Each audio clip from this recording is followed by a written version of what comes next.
Why play form swappers? Well, you want to play a high cap board, you have an insanely high tempo or it's a lobby where you have a lot of gold and you're trying to fast 9, or you find early form swapper units because the main way that you play around vertical form swapper is by finding an early Jace. However, this is not something that you can typically plan for. Playing around form swapper as your main trait is typically something that you pivot into. It's never uncontested because pretty much every board requires or usually likes to have at least one set of the form swappers on it, and it's often very difficult to pivot into and play because you have to be aware of the potential options that you have for itemizations, as well as be prepared to do a very wild pivot on your roll downs, whether it be on 4-2 or later. So before we go any further, please make sure to like and subscribe. I do content like this daily for TFT, so guides as well as VOD reviews, as well as some reaction content to like patches and stuff like that. Additionally, my store is now open, shop.fanrisersart, so if you want to check that out, I've been working on some stuff on stream. There's going to be some new art, like a new Ukiyo-e Morrigan piece from Capcom Darkstalkers, that character is really popular, and some other art that I'm going to be uploading every single month basically as I finish them. I normally do conventions and stuff, so I'm going to be doing convention in the springtime, so that's what I'm working towards. That's why I have the store as well. But anyways, let's go through the form swapper trait. So what are form swappers? Now, I'm sure everybody already knows by now, but there's some people that started the set a little bit later than others, and of course, they like to watch these guides, so I try my best to cover all of the traits. So there's only one or two traits that I haven't covered. Form swapper, which is hard to really play as a vertical trait, and then some of the other ones that are like, you know, either tank traits or family pit fighter, which I covered family a little bit earlier in the set, and probably will cover it in the next couple days because I think family is going to be meta come tomorrow's patch.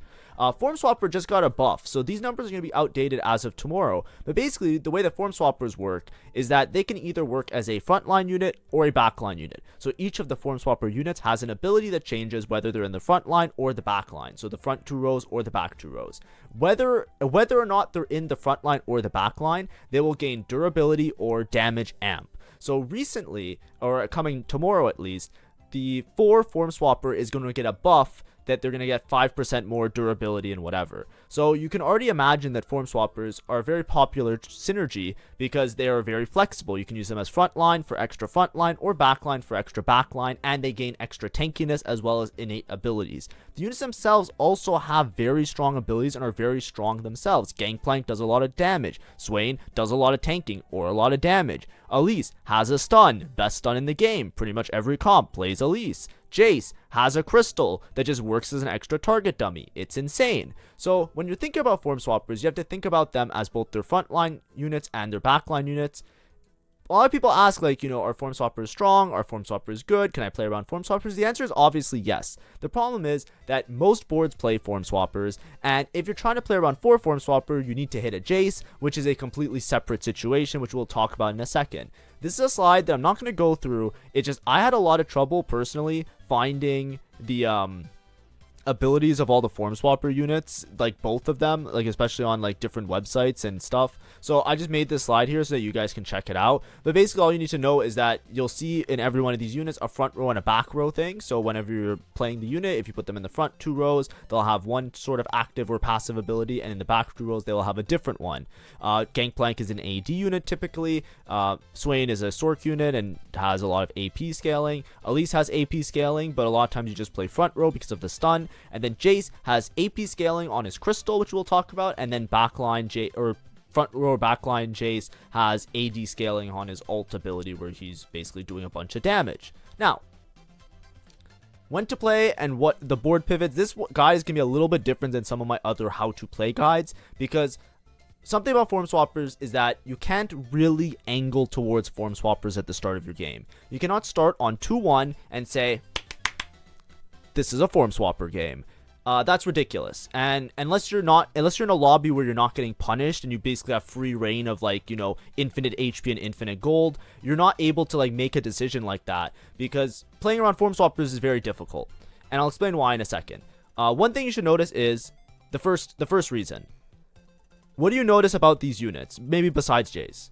You'll notice that besides the form swapper trait, they all have 2 additional synergies. Form swappers are cornerstones to a lot of different comps because they have so many traits innate to them, right? Swain has Sork and Conquer, Elise has Black Rose and Bruiser, Gangplank has Pit Fighter and Scrap. Excuse me. So with all of these traits that they have, it's very common for them to fit into different boards. They're also very strong because the two main form swappers, or the two like quote unquote early form swappers that you hit, are both 3 costs that do an insane amount of damage and an insane amount of tanking. Gangplank frontline is very strong, like kind of like a melee build. You can hold melee items pretty well, but backline Gangplank has a really strong AoE effect where he basically just like latches bombs onto everybody and then does an explosive amount of damage. An early Gangplank often can help you to streak and be very strong from your early to mid game. So many people, even if they're not playing around the traits that Gangplank holds, are going to hold on to Gangplank just to play around him because he's a strong unit, and he's been strong since the inception of the set. Swain. Holy, what a unit. I don't understand this unit, how he's been so incredibly strong since the start of the set. He is a monster. It doesn't matter what you're playing. If you see a Swain, you know that person is win streaking. This unit is insane. So is in the front line, he just heals infinite and just is like an insane giga tank. A Swain 1 is so hard to kill early game. A Swain 2 can carry you up until late game. He's like almost as tanky as a lot of other like frontline units. It's insane. And then backline Swain does an insane amount of damage, and him, as well as with Gangplank, has a bit of an AoE effect where he's really good at holding different items because he hits multiple units. He kind of like summons a bunch of crows when he's in the backline, and does a good chunk of damage, especially if you play deeper into his traits of either Conqueror or Sorcerer. Elise is a very strong backline unit, right? We'll talk about backline Elise first because that's the easier one to talk about, or like the one that people less played. Backline Elise, she basically summons a bunch of spiders, and they do an insane amount of damage. She's really good at sniping enemy backlines because, as with the other form swappers, you'll see a trend here. She does like a spread amount of damage. She does like single target, but she like makes the spiders attack multiple different targets, and they do absolute chunks of damage. However, you very rarely see backline Elise for 2 reasons. Number 1, she's often very contested, so it's hard to easily fit her into the backline. Number 2, her ability in the backline takes a long time to cast often, so it's hard to like have consistent damage, even though she does a massive amount of damage and she's often like extremely strong. It's just hard to kind of make that work a lot of the time. But what you'll usually see is her being a frontline unit. The reason she's a frontline is because she's the best stun in the game. Maybe some of the other units you can argue have like a quote-unquote better stun, like Victor and stuff. Like, yeah, of course, okay, it's not the best in the game. Like, let's not be pedantic about it or whatever the word is. What I mean to say is that, like, she just jumps and she can easily stun the backline. So as a 4-cost unit that provides an additional front line, she has good synergies in the form of Black Rose and Bruiser. So often you could just fit her in to get 2 Bruiser activated, or you fit her in to get the cheap front line that is the Scion through Black Rose. But she also just jumps on the enemy and stuns them, and often that can sway the fight, and it's very powerful. So often you'll see Elise played as a frontline unit. And then Jace has, guess it, in the backline, he has some spread AoE massive burst damage that hits multiple targets, or in the front line, he basically has like this kind of like stun thing where he like grabs a unit and throws them through a hex deck, and then they like fly around, and it looks really silly.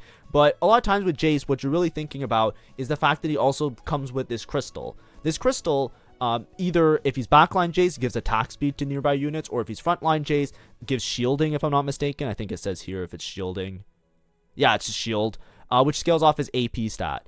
The crystal, a lot of times you don't really care that much about the actual benefits of the crystal, but more so, it's just like a target dummy, right? It has like, at base, it has like 900 health, and it's just a target dummy that you can just play on your board. So it's basically like a +1 unit that respawns. If the Jace casts, it respawns, so it just keeps spawning, and the enemy just keeps trying to kill it, and it's like an annoying target dummy. So it's extremely powerful. So now that I've explained all the units, I think you can see the trend that obviously all 4 of these form swappers are extremely strong. All of them do massive amounts of damage, they all do great frontline abilities, and they all have really good scaling or usage into late game. The problem is with 4 form swapper is the fact that everybody's going to be trying to buy these form swappers because they're going to fit into some board or another. So if you're trying to play around vertical form swapper, or 4 form swapper in particular, it's not something you typically can plan to play around, but it's something that you kind of fall into. And that's the type of comp that I want to make very clear, or the idea that I want to make very clear. I don't want to mislead anybody, especially if you're a beginner player, to say, yeah, just play 4 Form Swapper every single game, you'll climb LP. It's like, yes, you may, if you're not getting punished, but if you're getting punished and your lobby is like, semi-decent at like, taking advantage of you playing greedy or you not hitting, then you might fall really flat. So typically what you'll see with Form Swappers is people will just start playing Form Swappers if they just randomly hit the Jace. That's like the main idea here. So whenever you're doing a roll down, whenever you see a Jace, you should always consider playing around 4 Form Swapper. Because in addition to them doing a bunch of damage, you have a lot of flexibility of who becomes a frontline and backline unit. They also gain a massive amount of durability and a massive amount of damage amp based on if they're frontline or backline, which supplements their damage. So when we think about items, itemizations for them, I'll talk about them as their main role usually, but I'll try and do both of them. So let's just do all the front lines first and all the back lines first, just to have a rough idea of items. The reason you should know roughly what items are good or roughly how to build these units is because you're going to try and pivot into this comp. This is like a bailout comp a lot of the time. There are times where you're just rolling down, you're trying to play some other board, like maybe Sorks for example, and then you just find a Jace, and it's like, my game is saved, I play around Jace, and then you can stabilize often on level 8 and then go to level 9. And that's typically what you do with Form Swappers. That's why I didn't make a dedicated guide about this before as much, because like I said, this isn't something that's going to be like a guide in the traditional sense of this is how you play Form Swapper, broken comp, put in your team planner. It's more so like, if you see a Jace, pivot into it. That's like the idea a lot of times with Form Swappers. So with Jace, you get a bunch of damage amp from Form Swapper. So for finish all the Form Swappers, whenever I'm thinking of backline items on them, I'm thinking about crit. Because if they already have a bunch of damage amp and they're already going to have whatever stats, I either want to give them raw stats so that they do a bunch of damage based on like, having those raw stats, or giving them like some sort of crit chance to like multiply that ult to do more damage than it already is doing. So a lot of times with Jace, as well as Gangplank, these are both AD units. I typically try and build something like an Infinity Edge. Let me just find it. Infinity Edge, and then some other glove item to make sure that that crit chance is really high to actually realize the crit. So Infinity Edge, Giant Slayer on these 2 units. Gangplank is a scrap unit, so if you're playing around 6 scrap, which we'll talk about later, you can also put a belt and it always makes a Giant Slayer if you're 6 scrap. That's just a little fun fact if you didn't watch my scrap guide. But usually I'll build something like this. Now obviously you can also put Deathblade on them, right, for a lot of damage that way, a lot of AD damage. You can put other AD items on them, but typically I'll try and build a crit build because it synergizes really well with their kit. And sometimes you might have a Last Whisper as well because they have good AoE spread in their abilities. Both of them like to cast, and it's hard for them to cast, so a lot of times I prefer to put Shojin on them. It's not necessarily like the highest cap, most amazing item for them, but it's extremely good on both of these units. Shojin on Gangplank helps them to cast repeatedly, and Shojin on Jace helps him to cast. So a lot of times this is what I go for if I'm building towards backline of either of these units. And then Swain, you'll notice that it's very similar with Swain and Elise. Usually it's some sort of mana generation. I think Shojin is the better version of those. And then I'll pair it with crit chance a lot of the time. Of course, you can put other AP items on them. You can build them in many different ways because they already get a lot of damage from the damage amp that you get from Form Swapper. But specifically with like Swain especially, Swain gets a lot of base AP from being a sorcerer. So a lot of times if you're playing around Swain backline, it's usually with like a sorcerer type of setup. So then I really want to have the crit chance because I have the damage amp that with the crit chance and with a massive amount of AP, this unit absolutely destroys everybody. It destroys people so much they actually got nerfed. For once in like many patches, backline Swain I think got a little bit of a nerf in the most recent patch notes. But anyways, you'll see that there's a very similar trend. So usually I'm looking towards these type of items, and we're going to come back to these items because we're going to talk about these items when we think about pivots. When you think about frontline items, usually you're just building them in a tank style way. The only one that you really have to care a lot about is Elise. A lot of times on Elise, you want to put a mana item on frontline Elise. Not a mana like a Shojin or a blue buff, but a mana tank item. So any sort of tank item that's built with a tier. So something like Adaptive Helm is really good on her, or something like Protector's Vow is quite good because it gives you starting mana. The idea is that you want this Elise to cast at least once before she dies. If she's cast once and she casts early, maybe she lives long enough to cast multiple times. Every Elise cast is like a roulette wheel that you're spinning to basically win the fight on the spot. It's so strong. a lot of the times, especially if you place your Elise well, like in front or towards enemy carries, you could just invalidate a way stronger board and just win off the fact that your Elise stunned their carry and you were able to ramp up faster than them, and then you just win the game for free. So it's very important to try your best to put some sort of tier-based item on Elise, especially if you're playing around Elise, primarily to play around, like, you know, like if she's one of your primary tanks is what I would say. So, this is like the main idea here. If you're playing frontline Jace, you can put like frontline melee items a lot of the time. Sorry, I'll just point out Jace as well. Like Jace and Gangplank, you know, you can do like your BTs and your Starex and your like Titans and all of that, right? All of these are great items, but regardless of the point, you never really want to angle yourself towards something like this. Maybe if you have Why Not Both, which is like you play both versions of the form swappers and they buff each other. Typically what you end up doing is you'll be playing some other board. So the main boards that usually end up being form swapper boards is Sorcerers, which is a very common board, Scrap, which is also a very common board, and Conqueror is something that I find that I want to mention quite a bit, or if you're playing around Emissaries. So what we're going to do is we're going to go through each of these boards. I'm going to explain why and how you pivot based on what your roll down looks like. So let's start with Sorks, right? A lot of times on Sorks, you're trying to play some board that looks something like this. There's also an Emissary Sork board, but let's just consider this one, where you're playing Elise, LeBlanc, you get Black Rose in for free. Swain is a Sork, and a lot of times you put him in the front line. If you have enough frontline units, then you can play backline Swain as well, and you're playing Zoe and you're playing LeBlanc. If you watch my Sork guide, or if you heard me talk about Sorks in a lot of times what I'm saying is, with Sorks, because you have a lot of base stats, you have a lot of base AP, a lot of times you're trying to build items that scale that AP, either in the form of damage amp or crit chance, right? You want their ult to do a massive amount of damage using that large amount of AP that they get. So, Dual Gauntlet, one of the better items on these units. You know what one of the best items is on every single one of these units?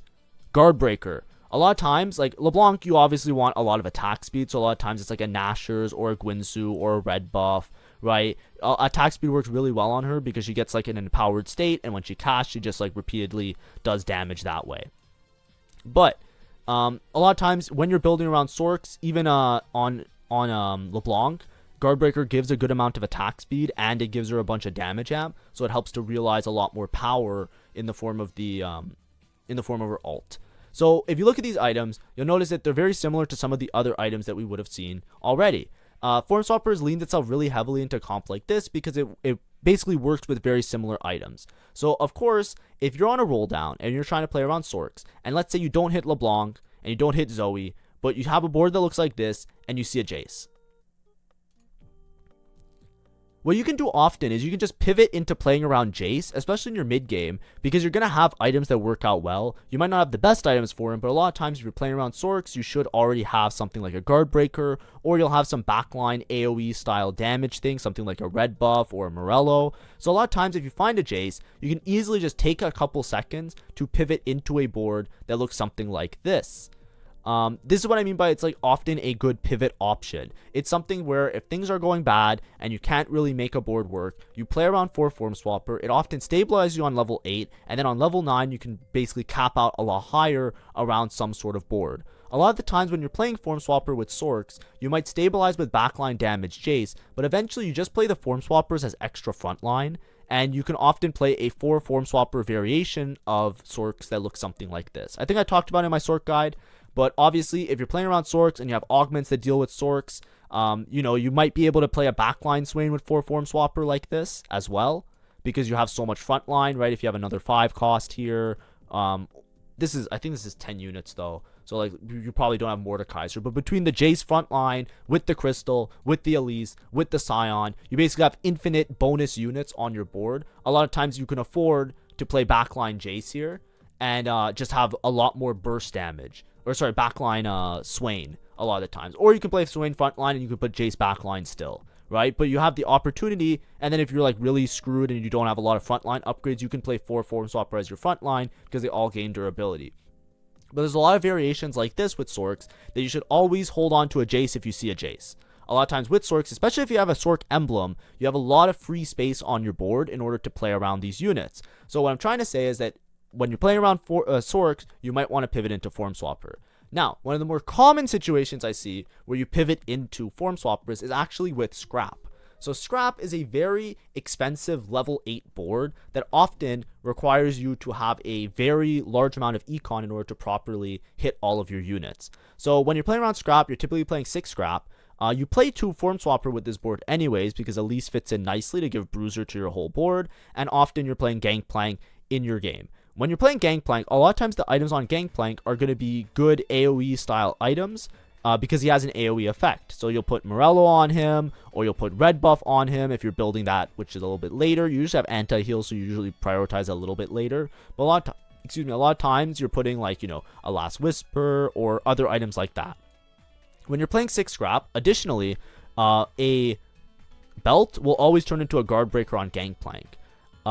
Also, when you're playing around Scrap, Corki, typically you're building him in a similar way. You're trying to build him with like Last Whisper, IE, and guard breaker, right? Because guard breaker with 6 Scrap on Corki will always turn into, belt with 6 Scrap on Corki will always turn into a guard breaker. I was jumping the gun a little bit there. So you typically have the components necessary to build a strong Gangplank carry, which a lot of times a Gangplank 2 does more damage than a Corki 1. So until you have Corki 2, a lot of times you're stable around your Gangplank 2 because of how strong this unit is. On your roll down, similar to how when we were playing around Sorks, you want to pay attention to if you ever see a Jace. If you see a Jace, you have the items to make backline Jace work really well here. You get additional frontline with the crystal, or you can use it as an additional backline for like more attack speed and stuff like that. But a lot of times, if you're rolling, you want to be open to holding on to Jace or holding on to different copies of Jace, because it's very easy to lose some of these extra units, right? So like 1, 2, 3, 4, 5, 6, 7, 8. This is 8 units, but a lot of times you can drop out of the 6 Scrap if you see an early Jace, and you can just play 4 Form Swapper to stabilize until you make it to level 9. This is another option. You already have a lot of frontline because of all your Scrap units. But when you make it to level 9, you can still play 6 Scrap, and then you can just play all backline Form Swappers. Elise usually is better in the front line just because of the stun, but you can play a board that looks very similar to this, and you can itemize your Form Swappers instead, and cap out really high around a Jace 2. This is one variation of a board that gives you time to pivot around, especially if you see a Jace 1 on your roll down. So a lot of times, you're rolling down, with Scrap, you see a Rumble, obviously it's a Giga win and you just play around your Scrap board. But if you see a Jace, you can also just pivot your items because you have the items that have the potential to work really well on the Jace. It's just something to always keep in mind. Another board that works really well with Form Swapper is Conqueror. Now, Conqueror, I'm pretty sure if I go in the stats, Conqueror is really good with Form Swapper, specifically Jace, because it actually just gives him, I think it's like Jace's best item, like just by like, for fun facts. This isn't like important, but it's mostly like fun fact items.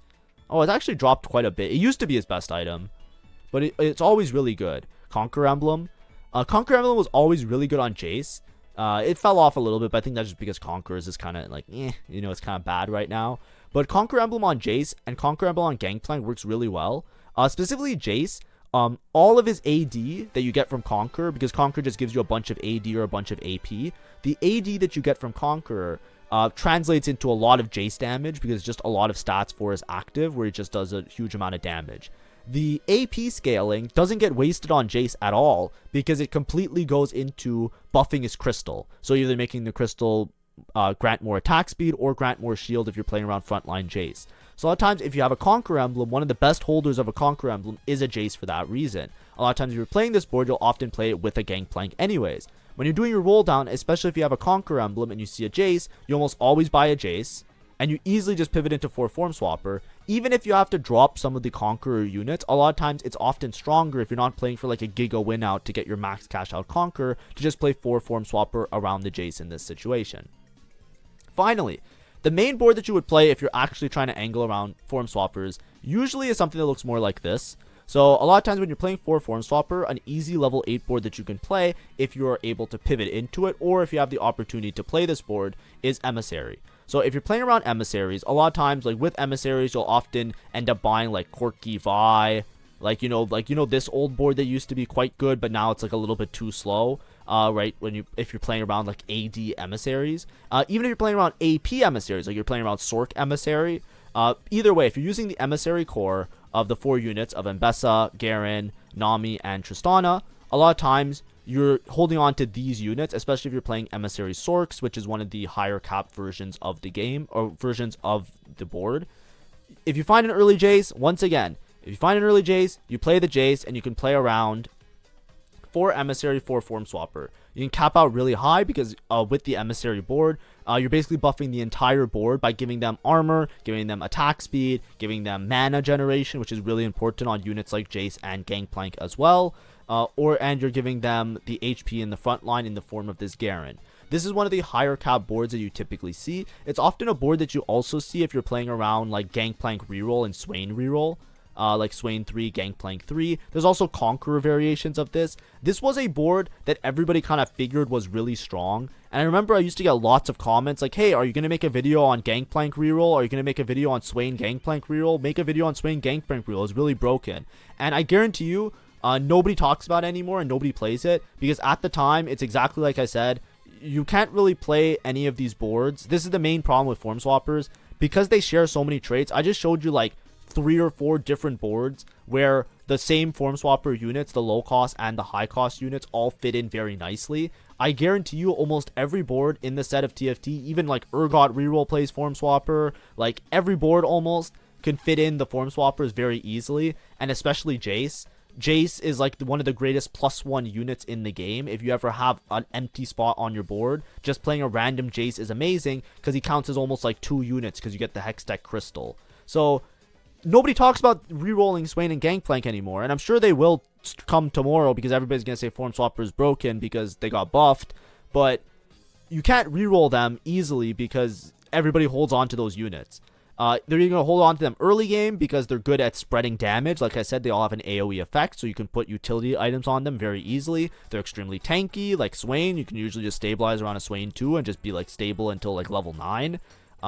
They're just monsters of units. So Swain Gangplank reroll obviously is going to be really strong if you hit Swain 3, Gangplank 3, but by the time you hit these units, you're probably already dead. So I don't ever recommend to reroll them. But what I am saying is that you can often stabilize around a board like this. You can also, if you have like more AP items, you can also play a Swain 2 as a backline unit with boards like this. Like Emissary Sorks, a lot of times you stabilize around putting all of your items on a Swain 2 until you are able to transfer those onto a stronger unit. So this is like a variation that you can play if you're trying to play around Emissary Sorks and you don't necessarily hit all of the Sork units that you want to hit.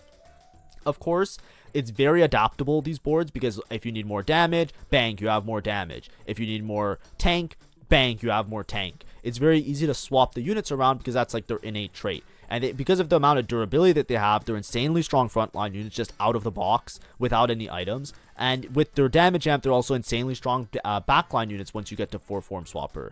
But the main takeaway that I'm trying to make in this video, obviously I wanted to, by the end of the set, cover every single trait and every single synergy in a little how-to guide. But when we're talking about Form Swappers, the main thing that you want to take away from this video, hopefully, is that whether you're playing an AD comp, like Conquerors or Form Swap or Scrap or anything that you're stabilizing around a couple copies of the Form Swappers, always be prepared to hold on to a Jace. You should never skip a Jace in your shop because it's very easy for you, even if it's not something you're going to commit to late game. Let's say this is a board that you're not going to commit to. Maybe you wanted to play Emissary Sorks and you have better Sork items. A lot of times it's enough to stabilize you, to save HP in a couple rounds, to then, you know, you can always sell the Jace later. You can always sell the Gangplank later, and you can play like whatever cool unit you wanted to play in the first place. But the idea behind any of these boards is that if you're looking for a unit and you just see a Jace in your shop, you should almost always buy the Jace. The same way you should almost always buy an Elise, because Elise is so popular and you can often fit her on the board for free to get a bunch of stun.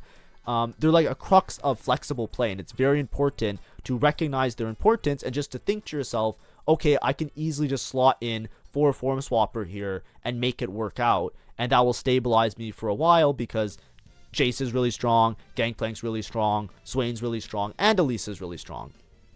And that's just like the idea that I'm trying to show you. Now, obviously, if you're trying to angle the comp in particular, you can keep it open with emissaries. Emissary Form Swapper, I think, is like the go-to Form Swapper board if you're 100% playing Form Swappers.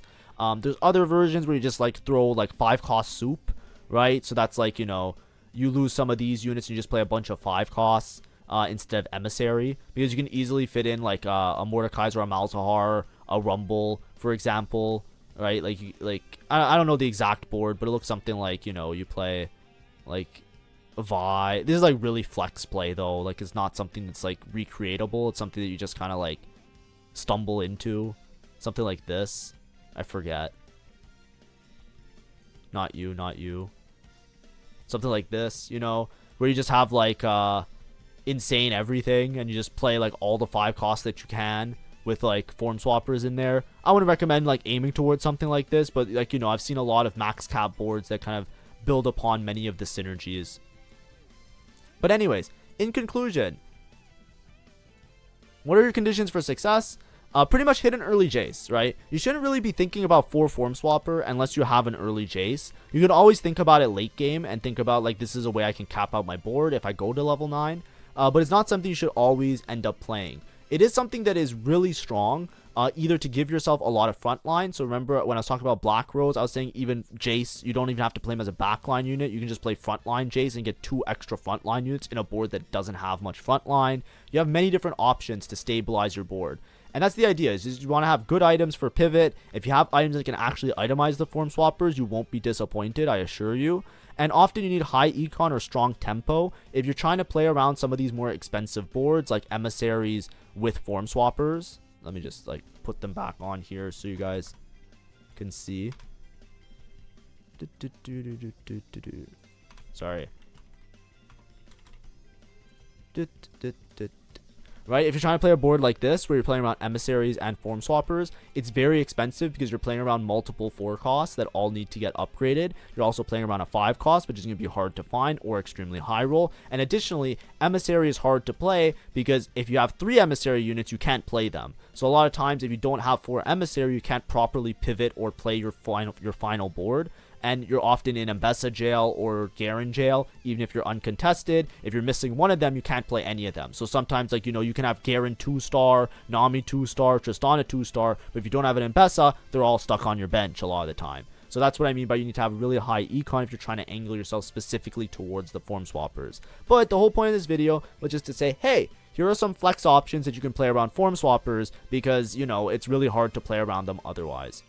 But anyways, thanks for watching. Make sure to like and subscribe. I think the only main traits that we haven't covered are Pit Fighter and Family. Tomorrow, I will make the guide that will be like, hey, these are the top comms, quote-unquote top comms, or reroll comms, and non-reroll comms that you can play for patch 13.6. So that will be out hopefully tomorrow, if not the day after. And then Family got a lot of buffs. Family got an insane amount of buffs, and that is one that I did not make a guide video on because once I started making these guide videos was right when Violet got like giga nerfed and Family wasn't very viable. And the same with Pit Fighter, it wasn't very strong. Pit Fighter and Family got an insane amount of buffs, so I assume they will be very meta come tomorrow. So I will be making the last of this series tomorrow, basically, or tomorrow or the day after, depending on which one I do first. So stay tuned for that. It will be a lot more informative than this one because I'll give you a lot more information in the nitty-gritties of the comps. But anyways, thanks for watching. Hopefully this was enjoyable. Make sure to like and subscribe and have a great day. See ya. Bye-bye.